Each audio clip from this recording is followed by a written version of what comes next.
दी हमरा के, मर जाए दी। लोग मरे के नाम से डरेला और ते मरल चाहता रे काहे? जिल्लत की जिंदगी से अच्छा होला इज्जत की मौत। हमारी दुनिया में केहू न रहे बाबूजी के अलावा।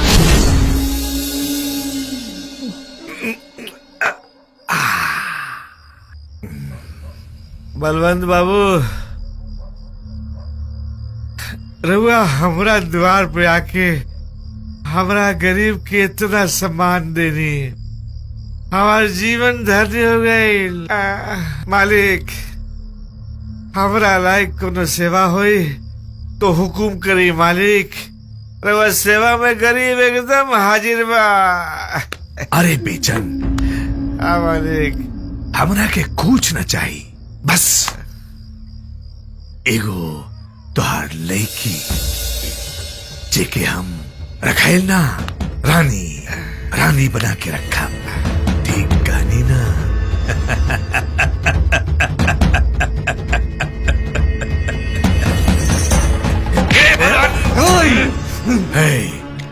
हरामखोर, ते का समझ लिया रे? गरीब के कोनो इज्जत ना होला? अरे नीच, गरीब के सबसे बड़ा दौलत ओकर इज्जत होला, ओकर इज्जत। हमरा बेटी के बारे में अगर सोच लेना तब तोरा के जिंदा गाड़ दे, जिंदा।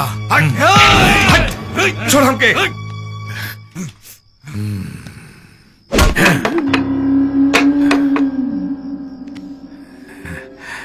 तोरा के पता है केकरा गिरहबान पे हाथ डाल ले हैं?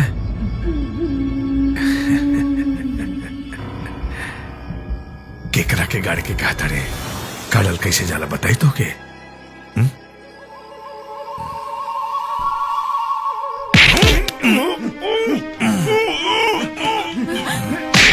छोड़ बाबूजी, बाबूजी।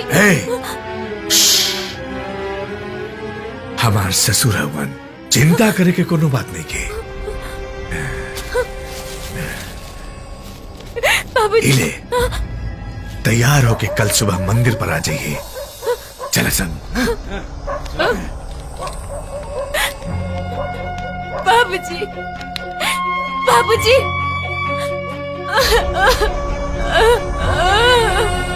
बाबूजी।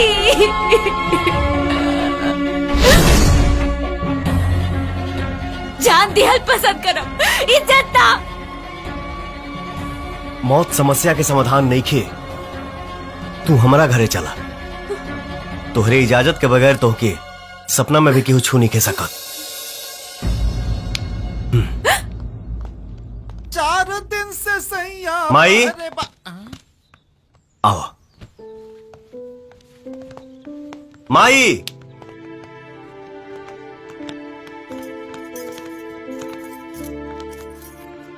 ई हमार माई ही है। खुश रहा। ई गौरी और ई ना रामपुरी ना छप्पन छुरी, हम है मुरली मनोहर भागलपुरी।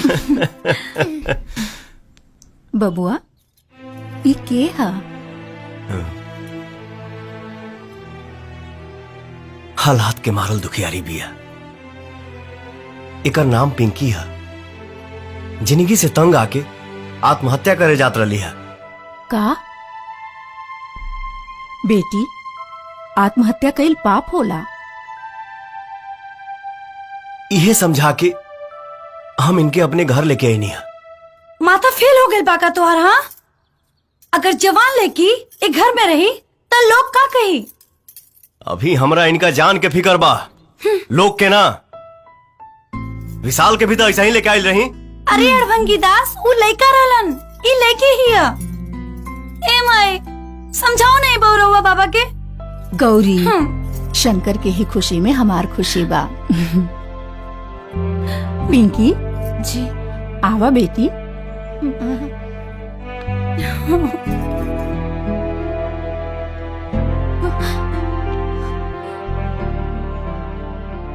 ये एहसान काश चुका पोती। अब हमार जिंदगी राव रहा। एहसान काहे का? इंसानियत नाम के भी कोनो चीज होला। चल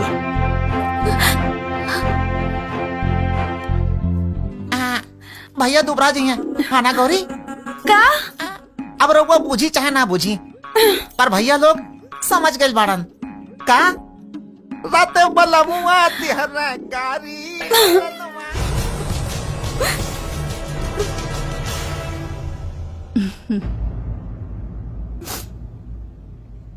बेटी खाना खा ला। माई हमके भूख नहीं खे। अरे ना बेटी, ऐसे कैसे चली? रो मत, खाना खा लो। ना देखा माई। चिंता मत करा, हमनी के हाई ना। काम आई। शंकर बेटा तू ही समझावा, खाना देले बानी नहीं की खात। अरे खाइए का है ना, समझा के खिया दा। खाला जवन भइल ओके भूल जा, खाना खा। अच्छा ठीक बा, तो हम ही खिया देता नहीं।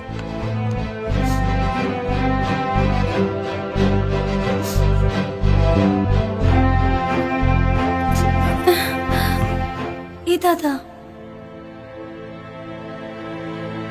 ई तो घर में आते हमार शंकर पे डोरा डाले लगल। ला तो के ऐसन खाना खिलाए कि ते जिंदगी भर याद रखबे।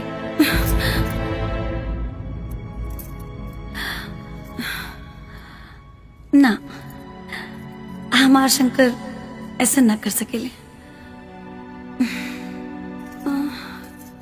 हमके हमार शंकर पे भरोसा बा, लेकिन वो सौतिनिया पे नहीं। अभी हमरा इनका जान के फिकर बा, लोग के ना। अगर वो कहीं कुछ ऐसन वैसन, ए भगवान, हमके चल के देखे के चाहिए।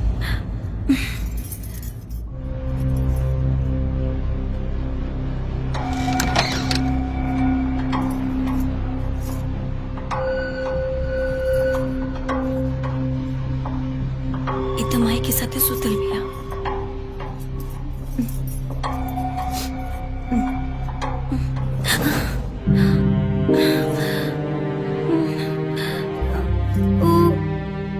मायके। अरे पगली, हम ओके घर में जगह दिले बानी, दिल में ना।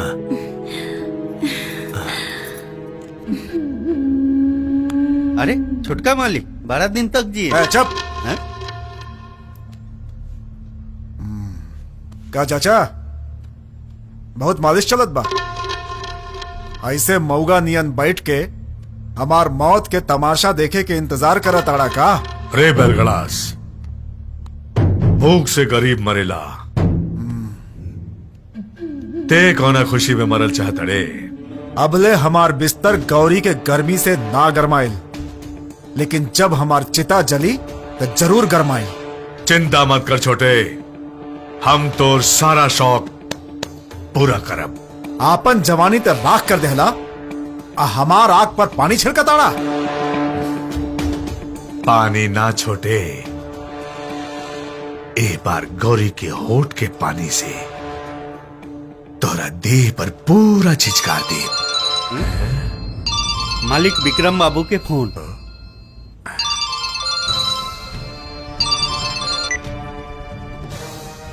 हाँ बोल विक्रम।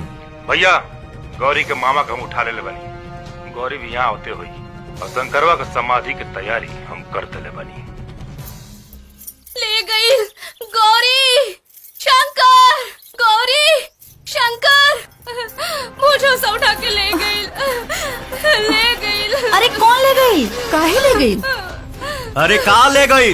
तो और मामा के बलवंत सिंह उठा ले गई और कहले बाकी गौरी के लेके आवो, अपना पति के लेके जा। तू चिंता मत करा लक्ष्मी, हमरा बेटा के रहते कौनो सुअर तोर मांग के सिंदूर के तरफ नजर उठा के नहीं देख सकत। आज बलवंतवा के क्रियाक्रम अपने हाथों से करब।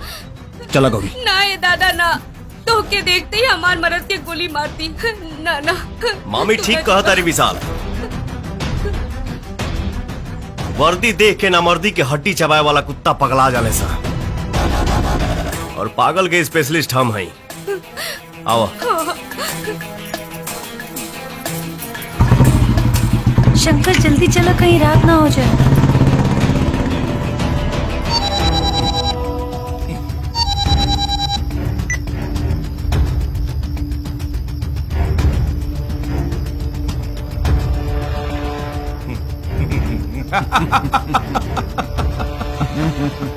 ए, सावधान हो जा सन। क्या हो गया चाचा? आसी का अपन अर्थी सजावेला अपना महबूबा के साथ लेके आवता।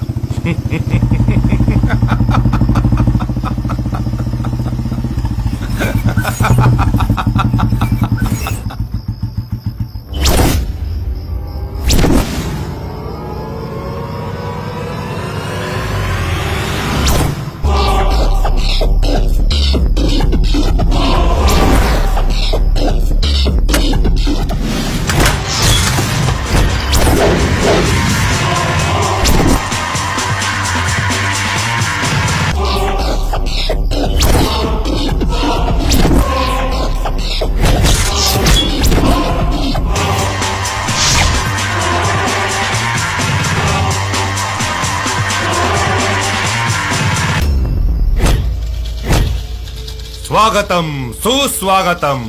ए विक्रम सिंह, हम आ गई नी। चल मामा के छोड़ दे। मामा के अगर छोड़ देव सन तब तोहार कन्यादान और हाई तोहार टेम्पोररी भतार के पिंडदान के करी।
मामा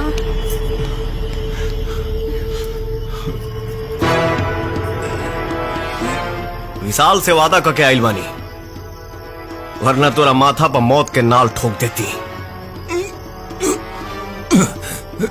चूड़ी पहिर के घर में बैठ जो और अपना दोनों भाई के दलाल बना ले, मालामाल हो जाइबे।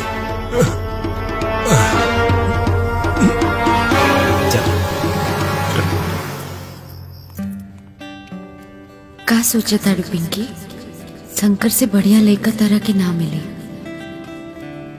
ना। वो तो गौरी के चाहे ले, काले के देख ले बा पिंकी ना।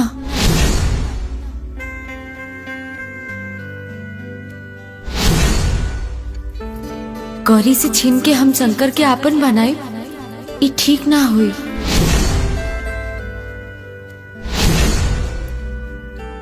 प्यार और जंग में सब जायज होला।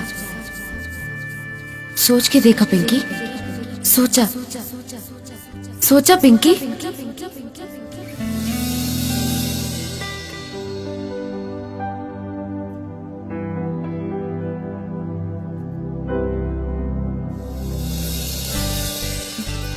इली दूध पी ली।